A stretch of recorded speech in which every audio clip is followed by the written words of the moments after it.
Painted painless learning. હવે આ દાખલો થોડોક સમજવા જેવો છે. સ્ટાન્ડર્ડ મેથ્સ વાળા માટે મોસ્ટ આઈએમપી દાખલો છે. બેઝિક મેથ્સ વાળાને કદાચ પૂછાય અને લગભગ 90% કેસમાં દાખલા બેઝિક મેથ્સ વાળાને ન પૂછાય. કદાચ પૂછાઈ ગયો તો અથવામાં તમે એને કાઢી શકો, પણ સ્ટાન્ડર્ડ મેથ્સ વાળા માટે આ મોસ્ટ આઈએમપી સમ છે. શું કીધું છે? બે અંકની સંખ્યાના એકમના અંકનો સરવાળો. તો પહેલા આપણે એ સમજીએ કે બે અંકની સંખ્યા કેમ બને, કારણ કે મૂળ કિંમતનું સૂત્ર બનશે. દાખલા તરીકે હું બે અંકની સંખ્યા એક લખું 21,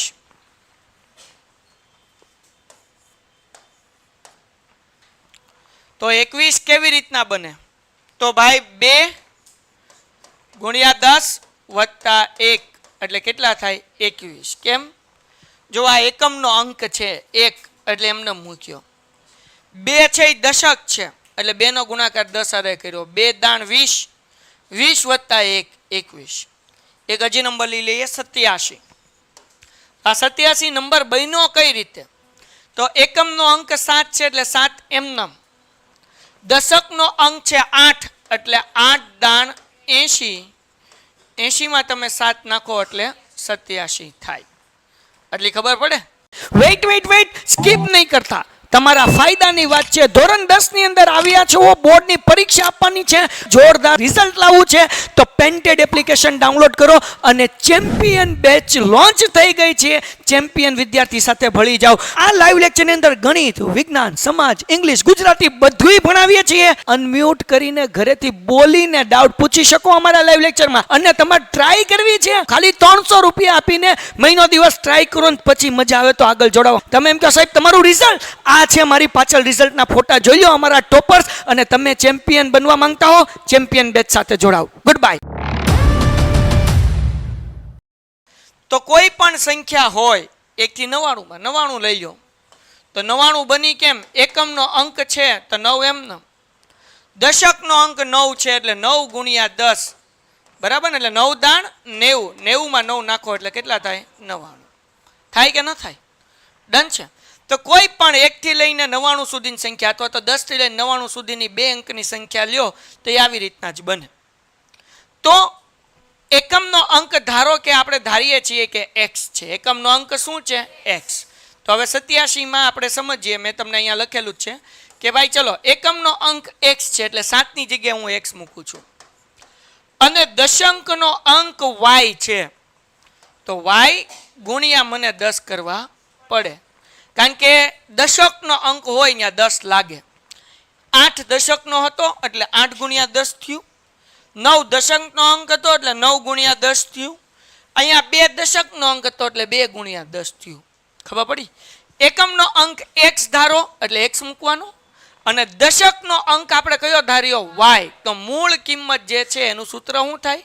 તો કે ભાઈ y ગુણ્યા 10 એટલે હું લખી શકું ને 10y વત્તા x. તો મૂળ કિંમતનું સૂત્ર શું થયું ભાઈ? 10y વત્તા. સમજાણું કે ન સમજાણું? આવી રીતના કોઈ પણ કિંમત મળે. બરાબર. તો હવે અહીંયા ધારી લઈએ. આપણે શું ધાર્યું છે ભાઈ? એકમનો અંક બરાબર શું ધાર્યું છે આપણે? x. એકમનો ધારો કે એકમનો અંક x છે, દશકનો અંક y છે. દશકનો અંક y બરાબર. અને આ સૂત્ર બન્યું મૂળ કિંમતનું બન્યું. કોનું બન્યું?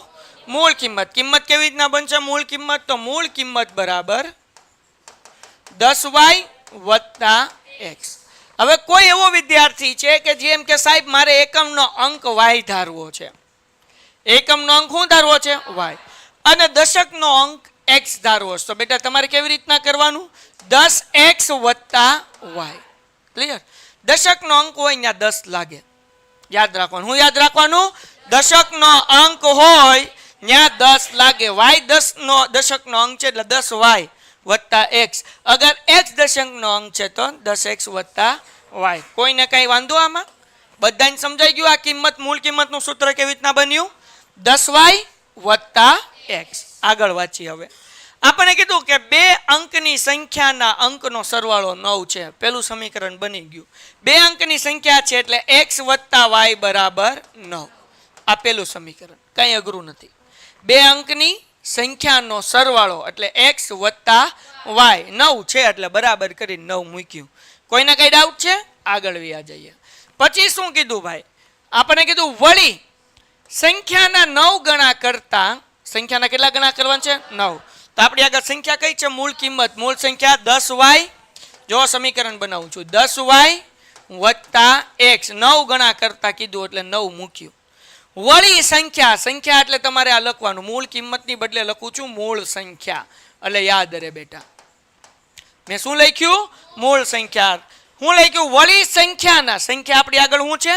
10y વત્તા x. કેટલા ગણા કીધું? 9. એટલે આગળ કેટલા મૂક્યા? 9. કરતા મળતી સંખ્યા એટલે બરાબર કરી નાખું.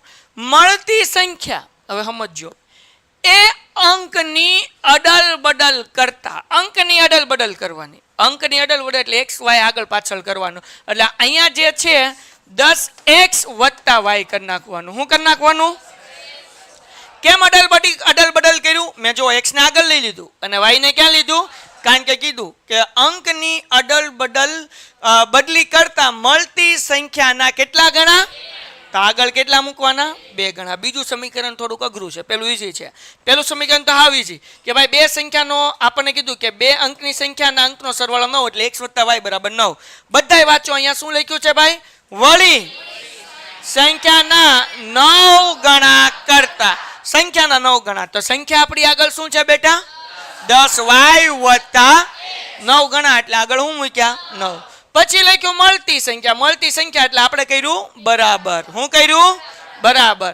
અંકની અડલ બદલ, અંકની અડલ બદલ એટલે x y ને હું કરી નાખ્યા? બદલી નાખ્યા. 10y હતું એના બદલે કરી નાખ્યું 10x વત્તા y. બરાબર. મળતી સંખ્યાના કેટલા ગણા કીધું? એટલે આગળ કેટલા મૂક્યા? 2. સાદુરૂપ આપીએ આપણે. હાલો, 9 નો ગુણાકાર 10 સાથે 90y, 9 નો ગુણાકાર x સાથે 9x, 2 નો ગુણાકાર 10 સાથે 20x અને 2 નો ગુણાકાર y સાથે 2y. ડન છે. હાલો, હવે બધું આપણે શું કરીએ બેટા? તો કે x ને એક બાજુ લઈ લઈએ. તો આ 9, આ 20x છે, મોટા છે. આ 9x છે, નાના છે. તો નાના હોય એને હલાવાય, મોટા ને હલાવાય નહીં. આ પ્લસ છે, આમ જાય તો માઇનસ. તો અહીંયા લખું છું 20x માઇનસ 9x વત્તા 2y એમનેમ.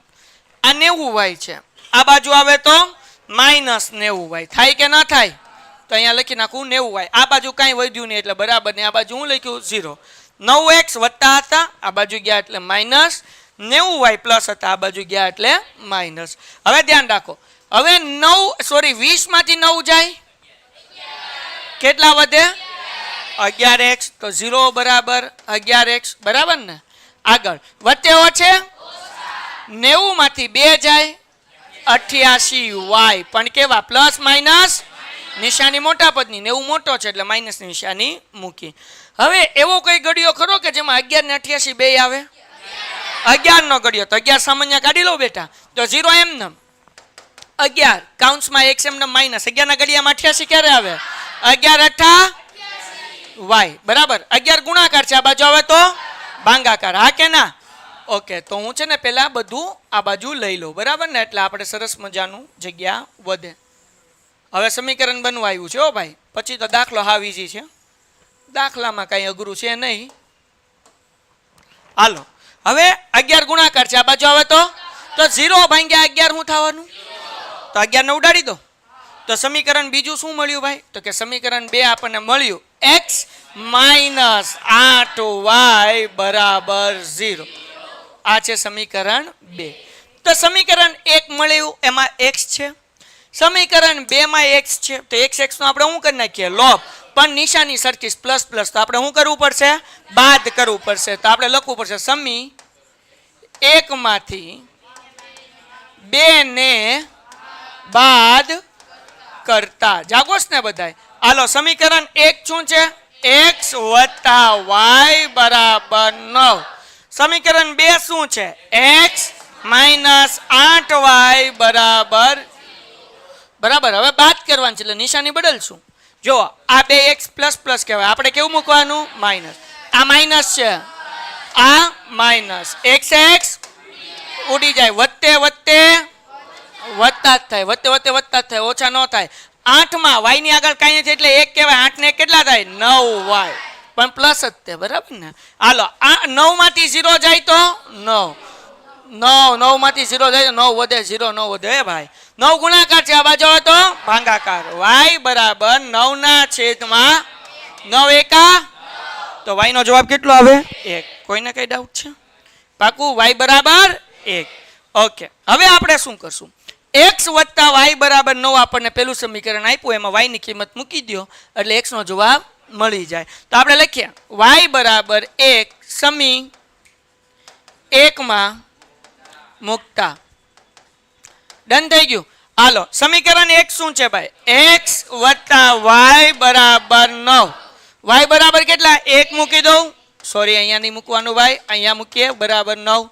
આ પ્લસ છે, આ બાજુ આવે તો માઇનસ. તો x બરાબર 9 માઇનસ 1 બરાબર, તો આ આપણને x નો જવાબ મળ્યો. ઓકે, હવે ખાલી x y નથી ગોતવાનું. આપણને કીધું કે ભાઈ તમે તે સંખ્યા શોધો. તો સંખ્યાનું સૂત્ર આપણે અહીંયા બનાવેલું છે ને, શું બનાવેલું છે?